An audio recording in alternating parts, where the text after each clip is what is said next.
નમસ્કાર, ચેનલને સબસ્ક્રાઇબ કરો।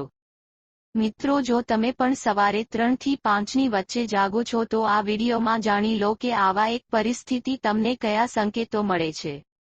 અમે તમને એ પણ જણાવીશું કે આવી સ્થિતિમાં તમારે કયું કામ કરવું જોઈએ। જો તમે તે કામ નહીં કરો તો તમે તમારી જાતને નુકસાન પહોંચાડો છો। આ સાથે હું તમને આવા સંકેતો પણ જણાવીશ જેનાથી તમે જાણી શકો કે ભગવાન આ સમયે તમારાથી ખૂબ જ ખુશ છીએ અને ટૂંક સમયમાં તમે ધનવાન બનવાના છો। સંપૂર્ણ માહિતી માટે કૃપા કરીને આ વિડીયો અંત સુધી જુઓ। મિત્રો, સાચી શ્રદ્ધા સાથે કોમેન્ટમાં લખો હર હર મહાદેવ, રાધે રાધે। મિત્રો, કોઈ પણ વ્યક્તિનું નસીબ ચમકે તે પહેલા ભગવાન આ 3 સંકેતો આપે છે। શક્ય છે કે તમને પણ આમાંથી કોઈ એક સંકેત મળ્યો હોય તો ચાલો મિત્રો જોઈએ। એક જૂની કહેવત છે કે જ્યારે પણ ભગવાન દયાળુ હોય છે ત્યારે સંપત્તિ છત પાડી નાખે છે, સોનું જમીનની નીચેથી બહાર આવે છે।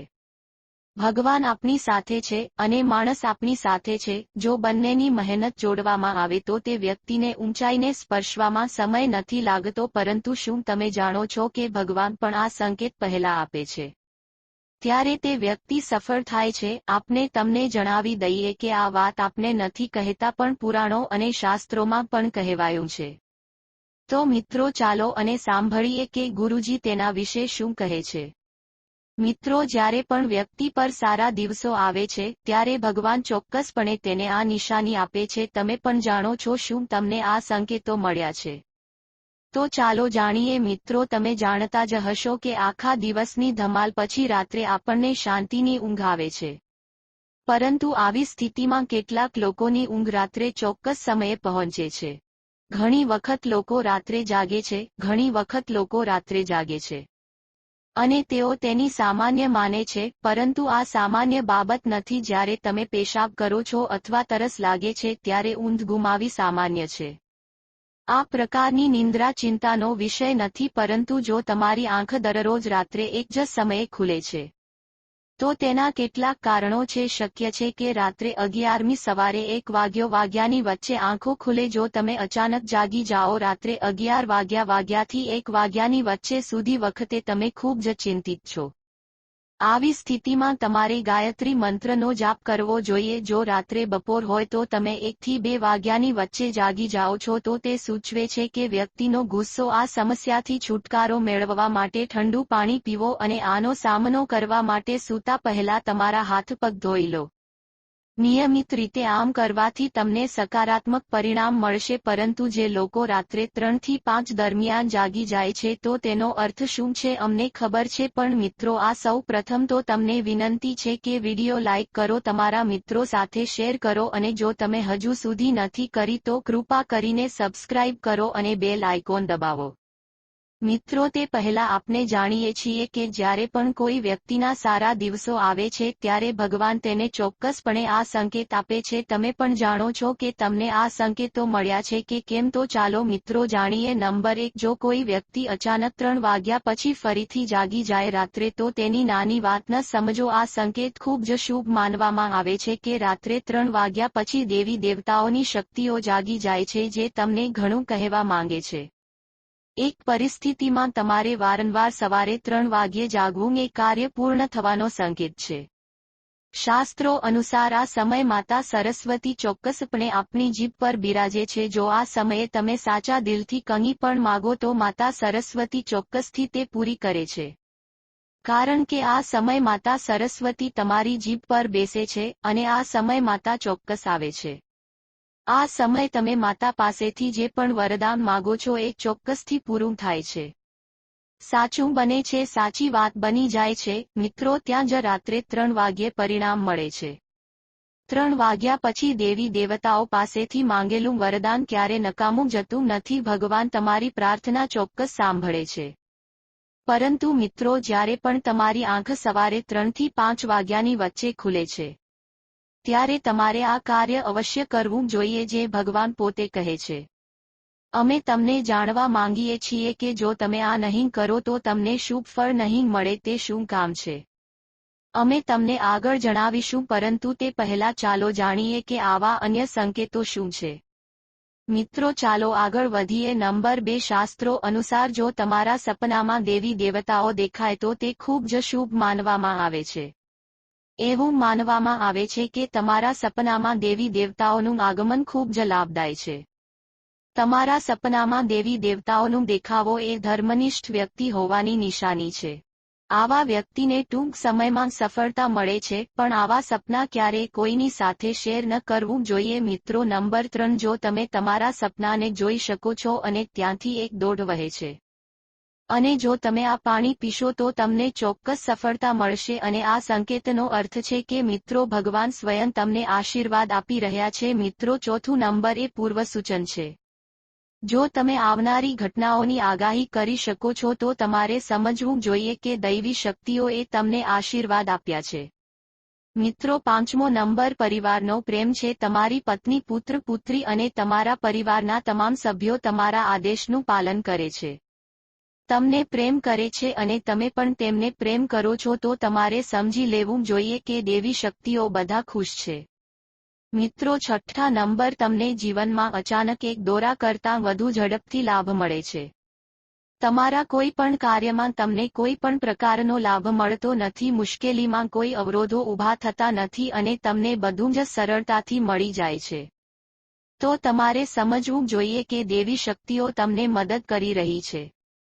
મિત્રો સાતમો નંબર એ સુગંધિત વાતાવરણ છે. જો ક્યારેક તમને એવું લાગે કે મારી આસપાસ હોય છે અથવા તમે કોઈ કારણ વગર જો તમે તમારી આસપાસ સુગંધ અનુભવો છો તો સમજો કે દેવી શક્તિ તમારી આસપાસ છે અને તમને મદદ કરવા માંગે છે. મિત્રો આઠમો નંબર સુખદ ભવન છે. તમે પૂજા કરી રહ્યા છો અને જો તમને લાગે છે કે અચાનક સુખદ ભવનનો ઝાપટો આવ્યો છે અથવા ત્યાં શરીરમાં અચાનક દુખાવો, જો તમને આવી અસર અનુભવાય હોય જે પહેલા ક્યારે ન થઈ હોય તો સમજી લેજો કે ભગવાન કે દેવી તમારાથી પ્રસન્ન છે.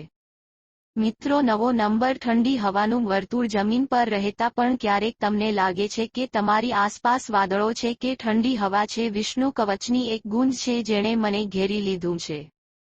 તો તમારે સમજવું જોઈએ કે દેવી શક્તિઓએ તમને ઘેરી લીધા છે. આ ઘણી વખત એવા લોકો સાથે થાય છે જેઓ ખૂબ પૂજા કરે છે. મિત્રો નંબર 10 રોશની કવચ. અચાનક તમને તેજસ્વી પ્રકાશની એક રીંગ દેખાય છે જે તમે શોધી રહ્યા છો. તમે કલ્પના પણ કરી શકતા નથી અથવા તમને અચાનક તમારા કાનમાં મધુર સંગીત સંભળાય છે અને તમને આશ્ચર્ય થાય છે કે આજે અહીં કોઈ સંગીત વગાડતું નથી. તેમ છતાં જો એવું લાગે છે તમારા કાનમાં સીટી વાગે છે તો તમારે સમજી લેવું જોઈએ કે તમારા કાનમાં શક્તિઓ કામ કરી રહી છે. તે નજીકમાં છે અને તમારી સાથે વાત કરવાનો પ્રયાસ કરી રહી છે.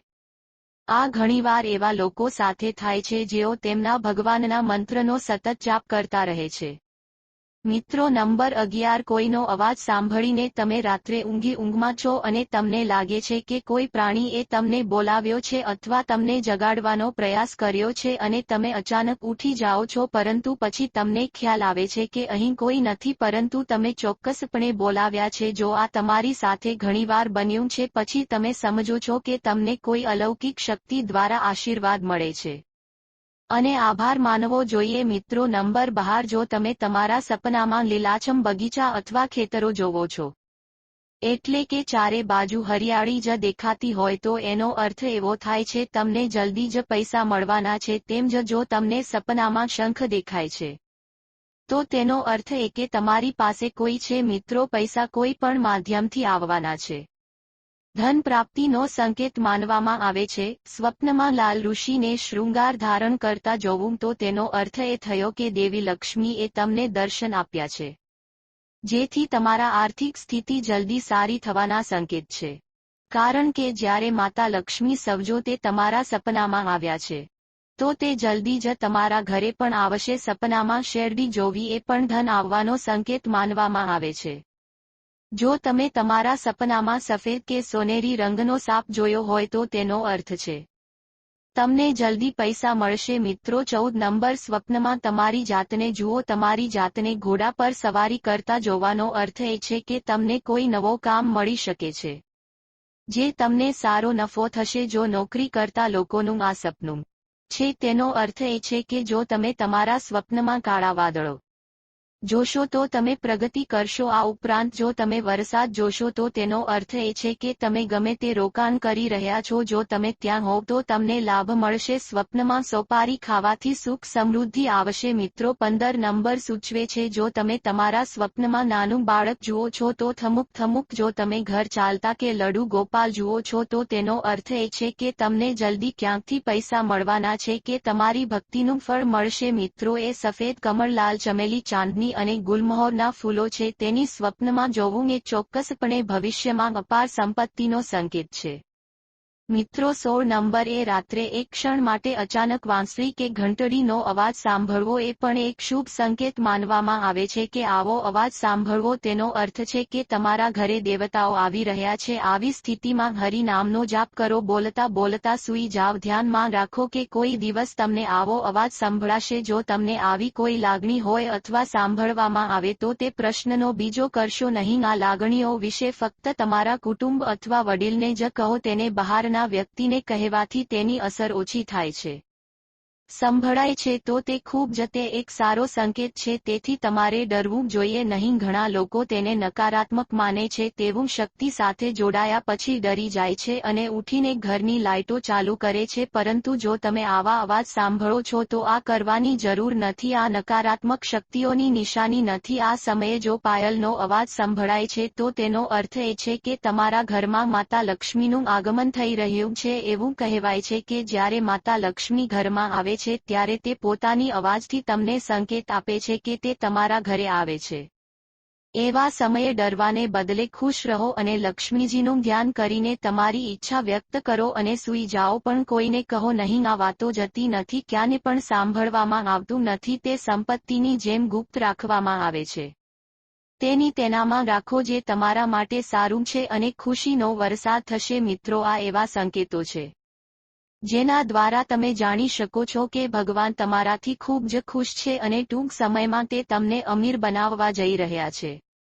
તો ચાલો હવે જાણીએ કે એવું કયું કામ છે જે તમારી સવારે 3 થી 5 વાગ્યાની વચ્ચે જાગવું હોય તો આ કામ કરવું ચૂકશો નહીં, તો આ સમય તમારા માટે શુભ થવાને બદલે નકામું સાબિત થશે। મિત્રો આવી સ્થિતિમાં તમારે તે જ સમયે ઉઠવું જોઈએ નહીં, આ ભૂલ કરવી જોઈએ નહીં। તમારે જાગવું જોઈએ, સ્નાન કરવું જોઈએ, તમારા રોજિંદા કાર્યોમાંથી નિવૃત્ત થવું જોઈએ, ધ્યાન કરવું જોઈએ, ભગવાનની પૂજા કરો, કારણ કે આમ કરવાથી તમને સુખ શાંતિ મળે છે અને તમારી મનોકામના પૂર્ણ થવાના આશીર્વાદ પણ મળે છે। મિત્રો કારણ કે આ સમયે કંઈક સત્ય બને છે। તો મિત્રો જો તમને વિડીયો ગમ્યો હોય તો ચેનલને સબસ્ક્રાઇબ કરો અને કોમેન્ટમાં હર હર મહાદેવ લખો।